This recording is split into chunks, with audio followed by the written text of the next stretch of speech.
Un saludo especial para todos. Yo soy Juan Pablo Rodríguez, abogado penalista, con varias certificaciones en la materia, consultor de compañías privadas, gremios y entidades públicas y profesor de ALDE Business School. Y muy contento de estar con ustedes hoy, 6 de julio de 2023, en este webinar sobre las herramientas que debe usar un oficial de cumplimiento para la contención del riesgo de lavado de activos o lavado de dinero o legitimación de capitales o blanqueo de capitales, según sea la denominación de su país. Para empezar, es muy importante saber cuáles son los atributos del oficial de cumplimiento y específicamente la función que tienen. Voy a enumerar 4: la autonomía, la independencia, la autoridad y los recursos. Es muy importante que tomen nota de este texto, el libro blanco sobre la función de compliance del profesor Alain Casanovas, y si tienen espacio, ver este video sobre la función de este cargo, que también es del mismo profesor español. Algunos recomendados para ustedes: la lectura del texto del Compliance Officer, un profesional en riesgo, porque lamentablemente se cree de manera equivocada que debe responder tanto administrativa como penalmente por todo lo que tenga que ocurrir en el modelo antilavado. El documento de ASCOM sobre el manual del Compliance Officer, que es una muy buena guía de trabajo para la labor diaria que ustedes ejecutan. Y si queda un poco más de tiempo, estos 2 tomos del Tratado de Compliance de los profesores argentinos, Sacani y Morales Oliver, que tuvieron la deferencia de invitarnos a escribir, junto con Natalia Baracaldo y Luis Eduardo Daza, el capítulo de Colombia. El alcance de la labor puede, digamos, entorpecer un poco su interpretación si es que la ponemos en castellano o en inglés. Típicamente oficial de cumplimiento en castellano, y en América lo relacionamos primero con la labor de prevención de lavado de activos. Recuerden todos ustedes que eso se le sumó la financiación del terrorismo y luego la de financiación de proliferación de armas de destrucción masiva. Pero en el ámbito anglosajón y en Europa, en España, donde nos escuchan varios alumnos y colegas, se puede hablar de la denominación Compliance Officer, que es mucho más abierta, igual que en Canadá, Estados Unidos, el Reino Unido, en el que caben muchos otros sistemas, no solamente la lucha contra el lavado. Entonces es muy importante saber cuál es el alcance de la función de cada uno. El segundo tema, lo obvio, digamos, las herramientas que seguramente ustedes ya usan. La regulación, será muy importante que el oficial de sufrimiento, como lo llamamos cariñosamente, conozca la regulación de su país y de las jurisdicciones donde opera o de las contrapartes con las que se relaciona. Podríamos decir, digamos de manera resumida, que todos, sin excepción, tenemos tipificado el delito de lavado de activos. Cambia mucho en la legislación si los delitos fuentes son todos los de contenido económico, solamente algunos, o los que tengan cierto quantum punitivo. Todos también tenemos tipificado el delito de terrorismo y de financiación del terrorismo, pero solamente la jurisdicción nicaragüense tipificó 2 conductas delictivas sobre proliferación de armas de destrucción masiva, tanto su financiación como su proliferación. Entonces, es muy importante estar actualizados en la regulación. Otro asunto relevante que probablemente ustedes ya hacen es tener en cuenta la innovación y la tecnología y abarcar muchos más delitos fuente, como pueden ustedes aquí en pantalla, el impacto del delito ambiental versus el lavado de dinero, el comercio ilegal de la vida silvestre, así que deberían incorporarlo también en su modelo de gestión del riesgo. Un fenómeno reciente muy importante, el fenómeno cripto, eso que tanto puede pesar en la ecuación del modelo antilavado. Según este informe súper actualizado de Chainalysis 2023, se dice que se lavan más o menos 23.8 billones de dólares. Yo les dejo la cifra, pero les animo a leer el documento, porque además puede generar conclusiones erradas respecto de lo que considera el informe delitos fuente de lavado, y eso va a tener usted que valorarlo según su legislación. Basilea, también una tarea obvia, estar muy pendientes del reporte para 2023. La mala noticia es que nuestra región está por debajo del promedio de efectividad, no así lo que pasa, por ejemplo, en Europa, que ustedes los ven allí amarillos. La última actualización de las listas del GAFI, que seguramente ustedes ya incorporaron a su modelo, junio 23 de este año, incluyendo a Camerún, Croacia y Vietnam. De nuestra región, pues hay que decirlo, Panamá se mantiene. Esperemos que les vaya muy bien en su plan de acción y demostrando la efectividad del sistema. Y en otros casos, puede ser que países del vecindario sean incluidos por los resultados complejos, poco efectivos y de legislación retrasada en la cuarta ronda, como ocurrió en Venezuela. La lista Engel, que no solo habla ahora de Guatemala, Honduras y El Salvador, el Departamento de Estado, sino de Nicaragua, o sea, ya 4 países que están relacionados con una conducta fuente de lavado, que es la corrupción. Y este reporte de marzo de este año sobre la estrategia en el control de narcóticos internacional del Departamento de Estado, que preocupa mucho porque casi todos los de Latinoamérica parecemos vinculados, sino como productores de droga, como un país de tránsito o como una jurisdicción en la que se hacen los precursores. No solamente nosotros los del vecindario latinoamericano, sino también ven allí algunos de otros continentes. OFAC ya ha emitido sanciones este año y vean que vamos casi llegando a los 600 millones de dólares con compañías muy, muy importantes. Ven ustedes allí en pantalla, por ejemplo, la British American Tobacco, y esto por violar precisamente lo que dice la regulación en lo que tiene que ver con las jurisdicciones de riesgo y cómo se triangulan ciertas operaciones. Les recomendamos mirar esta página ACLED para gestionar el riesgo de financiación del terrorismo. Yo marqué solo aquí algunas jurisdicciones de la región y puede servir muchísimo para su segmentación. En lo que hace a los reportes complementarios de la lucha contra el lavado, porque no es un modelo aislado, hay que hablar de financiación del terrorismo y proliferación de armas de destrucción masiva, nos encontramos con el índice global de terrorismo 2023. Miren allí, por colores como Colombia y Chile salen mal calificados. Tenemos entonces el índice global de la paz también de este año, con otros colores más amables. Valdría la pena leer un caso como el chileno, ¿por qué aparece muy mal en el mundo del terrorismo, pero aparece en verde en el índice de la paz? Seguramente la respuesta está en la metodología. En lo que se refiere a la proliferación de armas de destrucción masiva, los animamos a consultar el Project Alpha del Centro de Ciencia y Estudios de Seguridad del King's College London, donde se habla suficientemente de comercio exterior y su relación con los bienes de uso dual. Y por supuesto, es muy probable que ustedes todos los días estén nutriendo los modelos con la norma ISO 31000, con la versión actualizada sobre gestión del riesgo y la 31010 sobre técnicas de valoración del riesgo para dejarlos al servicio de la lucha contra el lavado de activos. En lo que se refiere a los estándares certificables, 37301, la Compliance Management System, que ojo, no se refiere concretamente a la lucha contra el lavado, pero sí como herramienta bastante buena porque puede soportar cualquier regulación o estándar internacional. En el apartado número 3 les vamos a dejar algunas herramientas. Yo dicto un curso completo de esto de 8 o 16 horas según los ejemplos sobre herramientas del management para oficiales de cumplimiento. Escogí algunas para esta sesión que es bastante corta y muy ejecutiva. Ya arrancamos con el cuadro de mando integral, entonces tengan en cuenta en sus entidades la perspectiva financiera, la del cliente, la de procesos y la de formación y crecimiento, y ahí entonces usted puede, como diría Norton y Kaplan, tener una visión global del negocio, pero desde la óptica de la lucha contra el lavado de activos y la financiación del terrorismo. En el caso del benchmarking o la comparación del mercado es muy importante tener puntos de referencia y mantenernos a la altura. Eso implicaría entonces hacer una mirada hacia adentro y hacia afuera del modelo, trabajar en una labor gremial, ver, por ejemplo, eh, casos de éxito de de otros sectores, no necesariamente financieros, sino también de las APNFDs, y trabajar de la mano de los comités de oficiales de cumplimiento para generar indicadores. Eh, el SARLAF tiene, si utilizamos la denominación colombiana, pero para los demás, lavado de activos, financiación del terrorismo y ahora proliferación de armas de destrucción masiva, ajustarse al objeto social de su sujeto obligado, y aunque tenga algunas eh, herramientas parecidas con otros colegas y otros sujetos obligados, pues tiene que ajustarse a su entidad. Sobre la estrategia del Océano Azul, recuerden que debemos hacer que la competencia sea irrelevante.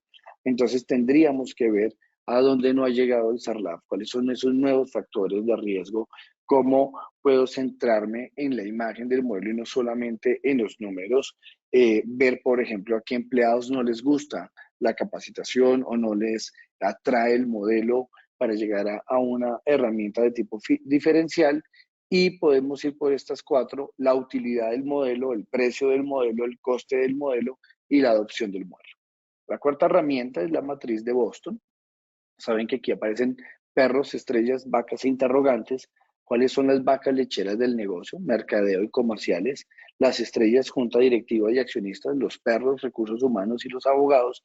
Y los interrogantes, los nuevos negocios, la investigación y el desarrollo. ¿Cómo meter allí la gestión del riesgo? Es uno de los retos más importantes para ustedes como oficiales de cumplimiento. La reingeniería de procesos del negocio, como se conoce en inglés como el BRP, pues debería permitir replantearnos por completo si el modelo hoy está funcionando. Y recuerden que Gafi no solo nos exige cumplimiento técnico, sino efectividad. Y para el efecto, le recomendamos hacer esta transición de modelos basados en cumplimiento a basados en riesgo, del trabajo en grupo al trabajo en equipo, de los sistemas típicos integrales de prevención a los de administración del riesgo, de la independencia y la integralidad, de la regulación y ya de la autorregulación. Esto está pasando ya con criptos y en proliferación de armas y en otros negocios novedosos, de los procedimientos a las metodologías y no depender solo de formatos, sino ir al mundo de las matrices y los mapas de riesgo. La marca es otra gran herramienta. ¿Cómo modelar la experiencia al comprador? Pues póngale una marca a su modelo, ¿no? Un símbolo, haga carteles, pendones, revistas, premios, eh, digamos, cuéntele a la organización qué beneficios tiene el branding de la lucha contra el lavado, desde el conocimiento, la conciencia y la cultura, que eso incida en el reporte interno de sus empleados y trate que eso sea emocional, digamos, que mueva los sentimientos de las personas para precisamente contener esa percepción negativa que pudiéramos tener. Sobre la gestión de canales, hablando típicamente de los canales de distribución como un factor de riesgo, bueno, defina usted cuáles son sus canales propios y cuáles tiene tercerizados. Hoy es muy común los corresponsales bancarios. Recuerde que hoy el cliente es el que elige y hay una multicanalidad. Hoy tenemos apps, tenemos banca por celular, tenemos banca por internet. Entonces, hay que permear todos esos canales de la lucha contra el lavado de activos y como dicen los expertos, dejar hacer, dejar pasar, pues no se trata de eso porque nosotros nos debemos a unos controles de lucha contra el crimen organizado. La octava herramienta es la competencia esencial y entonces, ¿dónde están entonces las raíces de la ventaja competitiva? Nosotros hemos defendido hablar siempre de ventaja competitiva y no de valor agregado. Entonces, por favor, vaya a su entidad y pregunte quién hace mejor la gestión del riesgo, si hay casos de éxito, cómo puede contribuir significativamente el conoce tu cliente con el cumplimiento de las metas. Y hágale pues una hoja de ruta al modelo, a los productos, a los canales, a los servicios, a las jurisdicciones y seguramente eso pues va a redundar en beneficio de la gestión de la lucha contra el lavado de activos. Por supuesto, el gobierno corporativo y diríamos el buen gobierno corporativo como herramienta número 9 es necesario.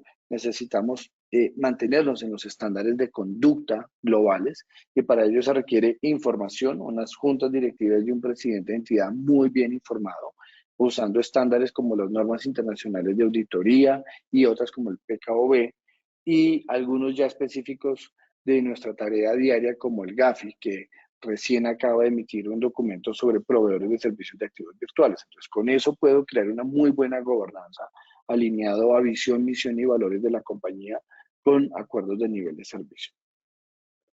Sobre la responsabilidad social corporativa que conecta con la gestión del riesgo y con la reputación empresarial, necesitamos hacer entender en la organización que la lucha contra el lavado de activos es un valor que debe tener en cuenta las jurisdicciones donde se opera y que, por ejemplo, un tema fundamental que son las donaciones, entonces podría implicar un riesgo de financiación del terrorismo.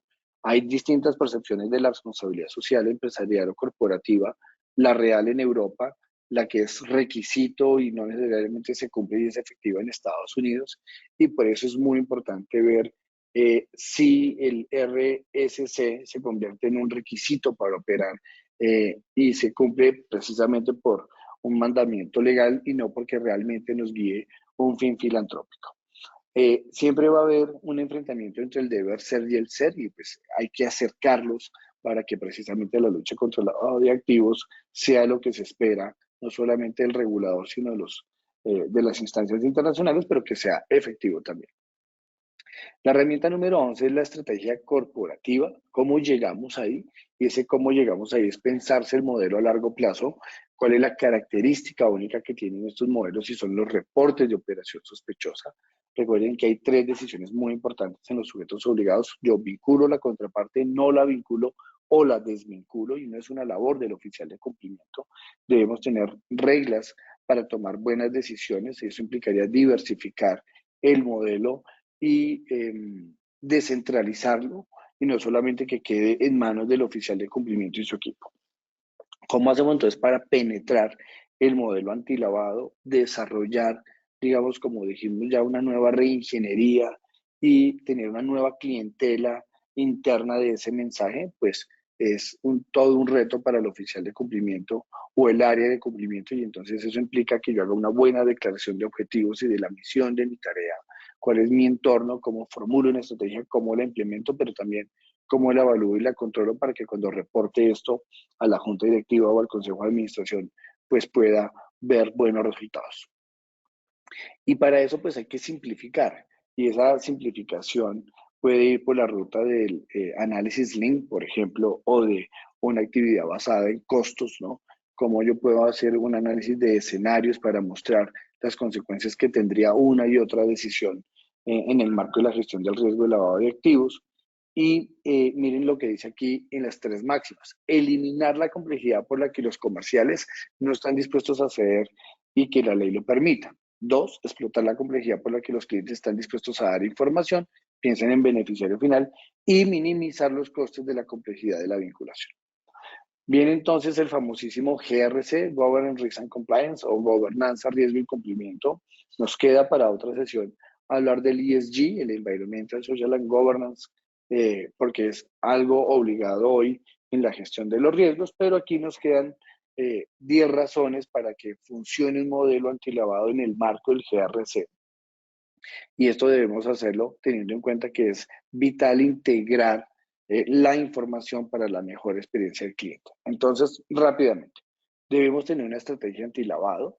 Esa estrategia debe ser parte de la estrategia corporativa de la compañía, tener en cuenta los casos de éxito para mostrarlos y que sirva para develar el funcionamiento real del modelo y que además es consistente con el negocio. La estrategia debe instaurarse con todos los vinculados en la organización. Debe tenerse en cuenta qué contribución nos da el cliente, y la más importante es la información. Si hablamos solo de esa contraparte, pueden haber más. Requerimos criterios de medición para sacar indicadores, y que la iniciativa de lucha contra el lavado pues no es un asunto único o aislado, sino que es transversal a toda la organización. Eso implica pues una cultura, no solamente el manual. La existencia de una política manual no asegura una cultura real de cumplimiento, y necesita liderazgo, jerarquía y participación de todos. Como ya he comentado, pues los datos son relevantes aquí para poder contener esta situación. Descentralicemos el modelo, eso implicaría separar la táctica de la estrategia. Entonces, ¿cuáles son las funciones del modelo? ¿Qué funciones me trae a mí la norma? ¿Qué recursos necesito para que esto de verdad funcione? ¿Con quiénes compite el oficial de cumplimiento? Por ejemplo, para capacitación, para consultoría, para software. ¿Cómo hablar de un plan anual de cumplimiento? Costearlo, ¿sí? Y en estos nuevos paradigmas de la gerencia, pues echar mano a la teoría de la información, la reportería interna, y tener clarísimamente una cadena de mando del modelo, saber quién puede decidir. En la diversificación, la pregunta es si es inteligente irse de casa, es decir, es mejor tener todo el mando y las riendas del modelo antilavado, o es mejor poner algunas personas en áreas y procesos. Pues eso ya está ocurriendo, y miren cómo el FATCA, la norma de los Estados Unidos, nos obligó a ello. Otras situaciones que vienen al lado de la lucha contra el lavado, como conceptualmente el fraude y la corrupción, si es que son o no delitos fuente, y para ello, pues tenemos que tener un buen modelo de riesgo operativo que asegure un buen modelo de lucha contra el lavado de activos y la financiación del terrorismo, y que existan controles transversales que no solamente estén al servicio de la lucha contra el lavado, sino que probablemente también puedan contener otros riesgos y servir a otros modelos. El principio 80-20 es muy importante. Miren cómo el 80% de las consecuencias derivan en un 20% de las causas. Entonces, pensemos aquí si ese 20% de causas se está produciendo el 80% de los resultados, pensando en personas, en recursos, desde el punto de vista criminal, los ROS versus las sentencias condenatorias.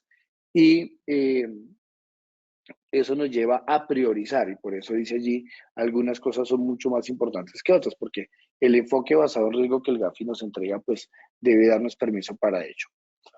El empowerment es otra herramienta fundamental. Debemos dejar que la gente haga el trabajo a su manera y para eso hay que pues ir por las 10 C del compromiso de uno de las contrapartes más importantes. Estamos hablando del empleado. El empleado no es un cliente porque él no me paga, el empleado es un proveedor interno y por eso tenemos que resaltar aquí conectar, carrera, claridad, comunicación, congratulación, contribución, control, colaboración, credibilidad y confianza. Eso genera compromiso en esa contraparte y puede ayudarnos para que todo funcione. Benis dijo, cuando nos gusta nuestro trabajo, no es preciso que nos engatusen con la promesa de una recompensa o con el miedo al castigo. Identifique eso rápidamente para que la gente de buena manera y con toda la voluntad se alinee al modelo antilavado. ¿Cuál es la curva de la experiencia? Pues la experiencia nos lleva a reducir los costos y cuanto más hacemos algo, menos nos cuesta hacerlo. Eso debería ayudarnos a que el modelo antilavado funcione en los sujetos obligados, no solo con el empleado, sino entregándole herramientas que hagan mucho más eficaz la lucha contra el crimen. Y esto implicaría hablar de presupuesto y controles, obviamente costo eficientes, y ver si esta estrategia competitiva pues se ajusta a la regulación de la superintendencia que corresponda. La innovación no la podemos dejar de lado, entonces tenemos que llevar nuevas ideas al mercado y esas nuevas ideas implica hacer, eh, este, eh, iba a utilizar una palabra que justo ahora se me olvida. Cuando usted es el primero en hacer algo, siempre está expuesto a las críticas. Cuando usted es un pionero, es la palabra que quiero usar. Entonces, si son pioneros, pues sepan que alguien los va a criticar, pero eso puede seguramente ayudar a la lucha contra el lavado. Y les doy una idea, el blockchain como herramienta de lucha contra el crimen organizado, hagan un demo, hagan un trabajo gremial y seguramente en el futuro les va a ir muy bien. La número 20 es el management japonés, hablando de Kaizen, que significa cambio, ir por lo bueno y la mejora continua. Entonces, el principal requisito de un líder japonés es que la gente lo acepte. Entonces, si la gente no lo acepta y el oficial de cumplimiento no tiene esa condición, pues seguramente el modelo no le va a ir bien. Por eso el liderazgo es como el aire, necesario e invisible. Y requerimos trabajar desde el Make Key, siendo previsivos y con buen discernimiento para tomar buenas decisiones. La economía del conocimiento nos lleva a tener en cuenta la relación necesaria entre computadoras y personas. ¿Sí? Hoy estamos hablando de inteligencia artificial y el conocimiento se entiende entonces como un activo, no puede desecharse, pero tiene que compartirse para que aumente su valor, crear unas redes de conocimiento, para eso son muy buenos los gremios o las iniciativas particulares que tengan los equipos de oficiales de cumplimiento, pero no podemos confundir el conocimiento con información. Por eso la inteligencia importa más. Es muy importante tomar buenas decisiones. Como hemos comentado ya, el liderazgo es una característica necesaria en el oficial de cumplimiento y si uno va, por ejemplo, a ejemplos como el de GE, General Electric en la operación bancaria, pues hay que encontrar la gente correcta, hay que entregarles recursos y las buenas ideas hay que difundirlas rápidamente. Sobre los atributos, pues esperamos que el líder, el oficial de cumplimiento, tenga competencia técnica, una muy buena habilidad conceptual, trayectoria, que nos dé ese background y tranquilidad de que conoce el sector o varios sectores, que tenga una buena relación con las personas, que tenga experiencia, buen criterio, pero sobre todo, y esto es lo más importante, carácter, porque tiene que defender y tiene que argumentar ante las instancias más altas de la organización lo que corresponde en la defensa de la gestión del riesgo de lavado de activos. La organización inteligente supone que tenemos que ir por la ruta del aprendizaje como capital del futuro, ¿sí? Y entonces hoy tenemos que ir por un pensamiento sistémico, dominar entonces ciertas competencias y habilidades para que esto funcione. Entonces, si es el bilingüismo, si es la programación, si es el análisis de datos, si son las buenas decisiones, y ahí podemos llegar a una visión compartida, como diría Peter Senge en su libro La Quinta Disciplina. Tenemos que trabajar en equipo. Yo no suelo hablar de trabajo en grupo, sino en equipo, y eso implica alinearnos y predicar con el buen ejemplo. Para ir cerrando con estas herramientas, vayan por la ruta de la gestión por objetivos, resultados, resultados, resultados. Eso implica indicadores, pero resultados reales, no mentirosos, porque cualquier indicador puede ser susceptible de ser falsificado. Entonces, a veces uno ve los árboles y deja de ver el bosque, o sea, se concentra mucho en una cosa y pierde la percepción de otras que puede costarle en el análisis de casos reales de lavado. Y para ello, pues tenemos que establecer objetivos, tener una organización que soporte la gestión de este riesgo, motivar a las personas dentro de mi sujeto obligado a hacer una medición y pues seguramente tener aliados de cumplimiento en muchos procesos de la entidad. Tareas: ir a la junta directiva y contarle cómo funcionaría, hacer acuerdos de nivel de servicio, tener indicadores e ir por un régimen de premios y castigos como corresponde. Y si llegamos a la metodología SMART, ¿no? Pues seguramente la cosa va a ser mucho mejor. La última, segmentación del mercado. Muchas normas hablan de esto. La segmentación antilavado no es segmentación comercial. Eso es muy importante que lo tengan en cuenta. Y la segmentación se justifica porque pasamos del cañón a la mira telescópica, es decir, que afinamos mucho el disparo, y eso va a tener que ver entonces con eh, cómo la transaccionalidad, cómo las características propias de cierto sector económico van a terminar incidiendo en la normalidad o, en el peor de los casos, en la inusualidad o sospecha de conductas cercanas al lavado de activos. Eso implicaría tener información de la demografía, de geografía, características psicológicas y conducta de nuestras contrapartes.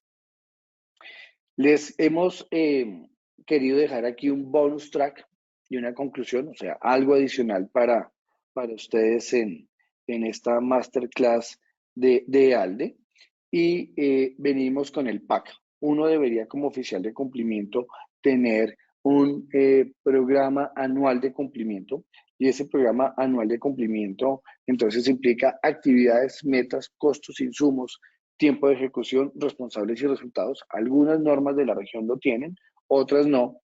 Y de nuestra cosecha, junto con el profesor Iván Galvis, hemos trabajado en estas 8 herramientas adicionales. Un sistema de alertas temprana, una matriz de decisión compliance, un modelo de gestión de riesgo basado en conducta, porque no olvidemos que esto es de seres humanos, un protocolo de requerimientos de autoridades. Usted debe estar preparado para saber cómo atiende una autoridad local e internacional. Eh, un equipo de respuesta a incidentes, acuerdos de nivel de servicio, un equipo de respuesta a incidentes cibernéticos, porque hoy el delito informático puede empezar a conectarse con el lavado de dinero, y finalmente un modelo de gestión de crisis y de contingencias. Con eso, pues nosotros creemos que hay ya suficiente material para que el oficial de cumplimiento y su equipo mejore, recalibre el modelo de lucha contra el lavado de activos, y seguramente también pueda permear el de lucha contra la financiación del terrorismo y de financiación de proliferación de armas de destrucción masiva. Antes de las preguntas que ustedes puedan tener, cierro con la frase de Peter Drucker: la planificación a largo plazo no es pensar en decisiones futuras, sino en el futuro de las decisiones presentes. Pues yo les auguro una muy buena gestión de lucha contra el crimen organizado en el rol del oficial de cumplimiento. Aquí algunos links para que ustedes nos sigan. Y bueno, pues agradecido de EALDE Business School por esta invitación a este webinar hoy 6 de julio de 2023. Nelson, quedo entonces atento de las preguntas. Muchas gracias.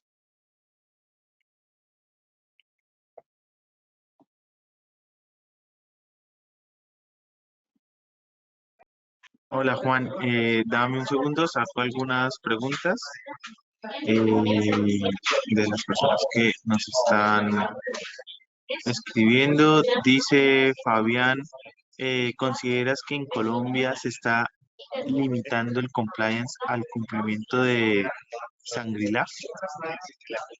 Es una muy buena pregunta la de Fabián. El Sagrilaf es el modelo de las APNFs, del sector real, como lo llamamos en Colombia. Yo le respondería que no, al contrario, y esta es una postura que solo me compromete a mí, el compliance como concepto ha sido, digamos, muy abusado. O sea, todo hoy termina siendo compliance y creo que eso le está costando caro al oficial de cumplimiento porque le están encargando muchas tareas que a veces ni siquiera está entrenado para ejecutarlas. Entonces, si uno se entrena, sí puede empezar a trabajar con equipo, con recursos, con respaldo real y genuino de la alta dirección. Uno puede hacerse cargo no solo del SAGRILAB, sino del programa de transparencia y ética empresarial para hablar de anticorrupción y también de la regulación de protección de datos personales. Pero esto, si no tiene recursos y si no tiene respaldo, pues va a ser bastante difícil eh, hacerlo porque va a exponer a un riesgo operativo a ese oficial de cumplimiento. Nos hace una pregunta Juan José muy actual que dice, ¿de qué forma la inteligencia artificial ayuda o perjudica el trabajo del oficial de cumplimiento? Pues mucho se ha discutido, Juan José, si la inteligencia artificial puede reemplazar al oficial de cumplimiento. Nosotros hemos probado en varios casos que la inteligencia artificial es una herramienta que debe servir para acortar los tiempos de la tarea del oficial de cumplimiento. Pero por ahora no va a reemplazar su criterio porque eh, se necesita aún del ser humano para que junte los puntos y, por ejemplo, llegue a un reporte de operación sospechosa. O sea, es bastante utópico pensar que hoy la tecnología reúne información para llegar a un reporte de la unidad de inteligencia financiera. ¿Que hay que tener cuidado? Claro que sí, porque además la tecnología hace caso a una programación. Entonces, miren que allí no queda eh, no se garantiza, digamos, ese criterio del ser humano y ese background que él pueda tener de su experiencia en otros casos. Que es muy buena la herramienta porque me ayuda en la tarea, la respuesta es sí, pero no hagan depender todas sus decisiones de la inteligencia artificial. Nos dice Víctor que si existe un programa que esté alineado, calcule y analice los que se ha desarrollado.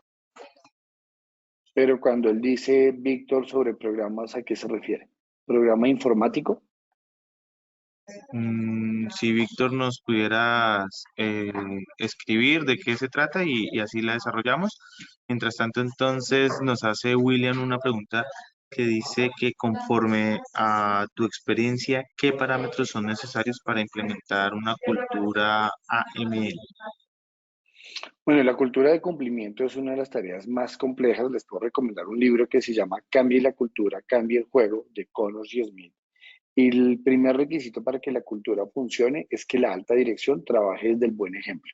Si no hay un real compromiso de la alta dirección respaldando al oficial de cumplimiento, todo lo que se haga va a ser en balde.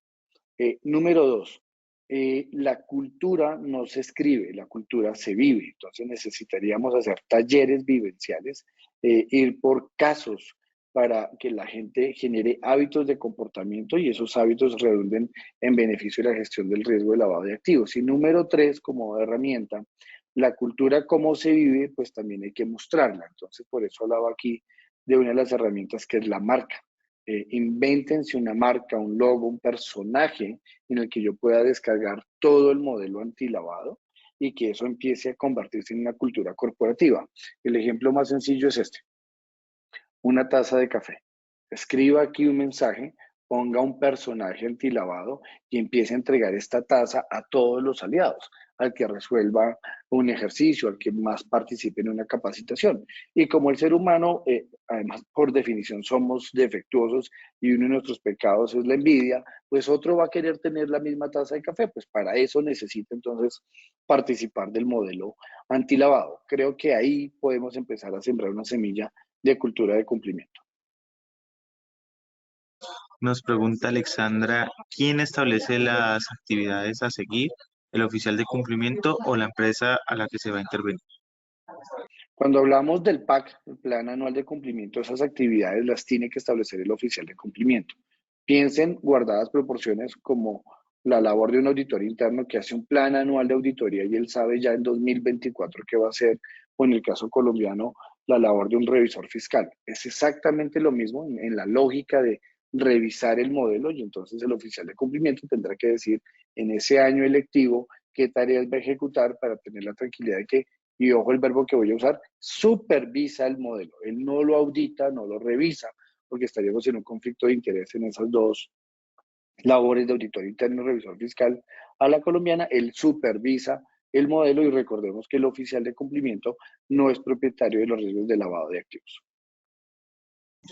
Nos dice Edson Santiago que ¿cuál es el perfil en cuanto a educación universitaria se busca o prefiere para ser un oficial de cumplimiento? Pues nosotros hemos participado en el montaje de varias unidades de cumplimiento en Colombia y otros países. Por defecto suele preferirse mucho al abogado o al contador, pero de mi experiencia yo prefiero a un ingeniero y ojalá un ingeniero industrial o de procesos. Creo que son muy sensibles a esta gestión de los riesgos y esa sensibilidad le puede llevar a aprender lo que necesite el mundo jurídico y también a aprender lo que requiere el mundo contable financiero y seguramente con destrezas de programación.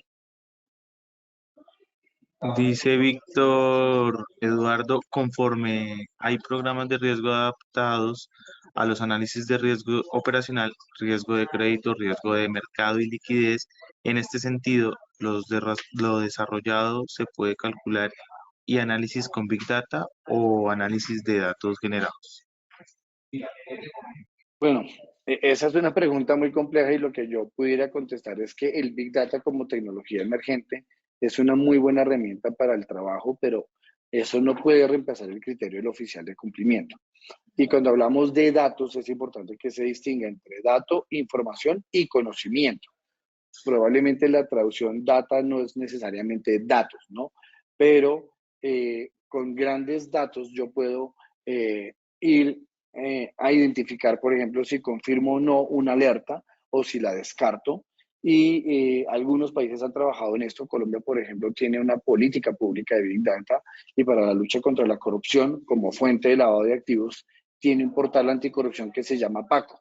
Entonces esto puede también redundar en beneficio del modelo. Como menciona usted otros riesgos, Nelson, el mercado, crédito y liquidez, yo me separo de ello porque aunque hablamos de riesgo de lavado de activos y de esos riesgos son financieros y no deben ser analizados como analizamos la lucha contra el lavado de activos.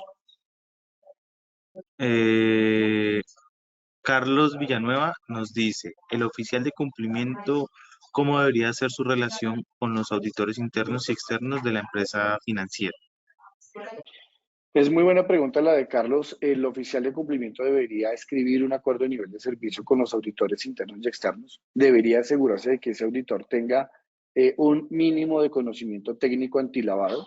No esperamos que tenga la misma especialidad que él, pero sí que tenga un entrenamiento, porque si no lo tiene, vamos a empezar a discutir cosas que pueden lastimar la relación. Por ejemplo, hay auditorías que piden los reportes de operación sospechosa. Pues eso pasa cuando ese auditor no está entrenado y no conoce la ley. Entonces necesitamos que hable el mismo idioma que el oficial de cumplimiento y en ese acuerdo de nivel de servicio pueden quedar claras las reglas de juego.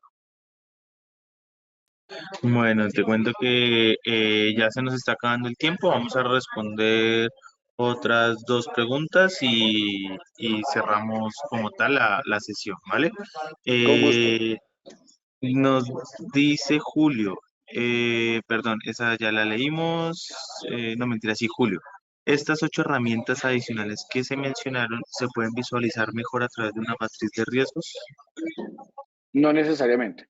Y creo que ahí hay una gran equivocación de los oficiales de cumplimiento pensar que todo puede ser matricial y que todo puede terminar en una matriz de riesgo. Creo que no podemos confundir los conceptos. Recordemos que riesgo es el efecto de la incertidumbre sobre los objetivos y hay una herramienta especial para la lucha contra el lavado y es enlistar los eventos de riesgo, medirlos en su versión de riesgo inherente, establecer controles capaces de mitigarlos, riesgo residual y finalmente el monitoreo, pero no pensar que todas estas 8 herramientas que mencionamos necesariamente tengan que alojarse en una matriz de riesgo. Bueno, Juan, la última pregunta que nos dice Jorge y es, ¿qué diferencias hay entre una operación inusual y una operación sospechosa?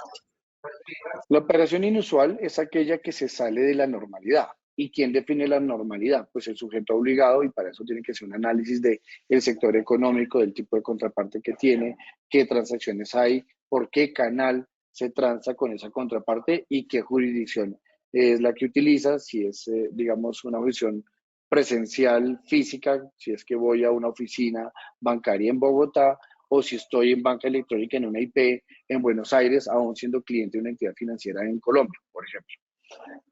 Si eso se sale de esa normalidad que yo he establecido con la información que la misma contraparte me ha entregado, lo decimos inusual. Pero sí, además de ser inusual, cuando yo voy a buscar una explicación de esa situación y no hay razonabilidad, es decir, a pesar de tener documentos que en teoría la explicaran, la edad de la persona, la transacción, la cuantía, la manera de moverse, no es razonable, estamos hablando de una sospecha y una sospecha de lavado de activos que tiene que ser reportada a la autoridad.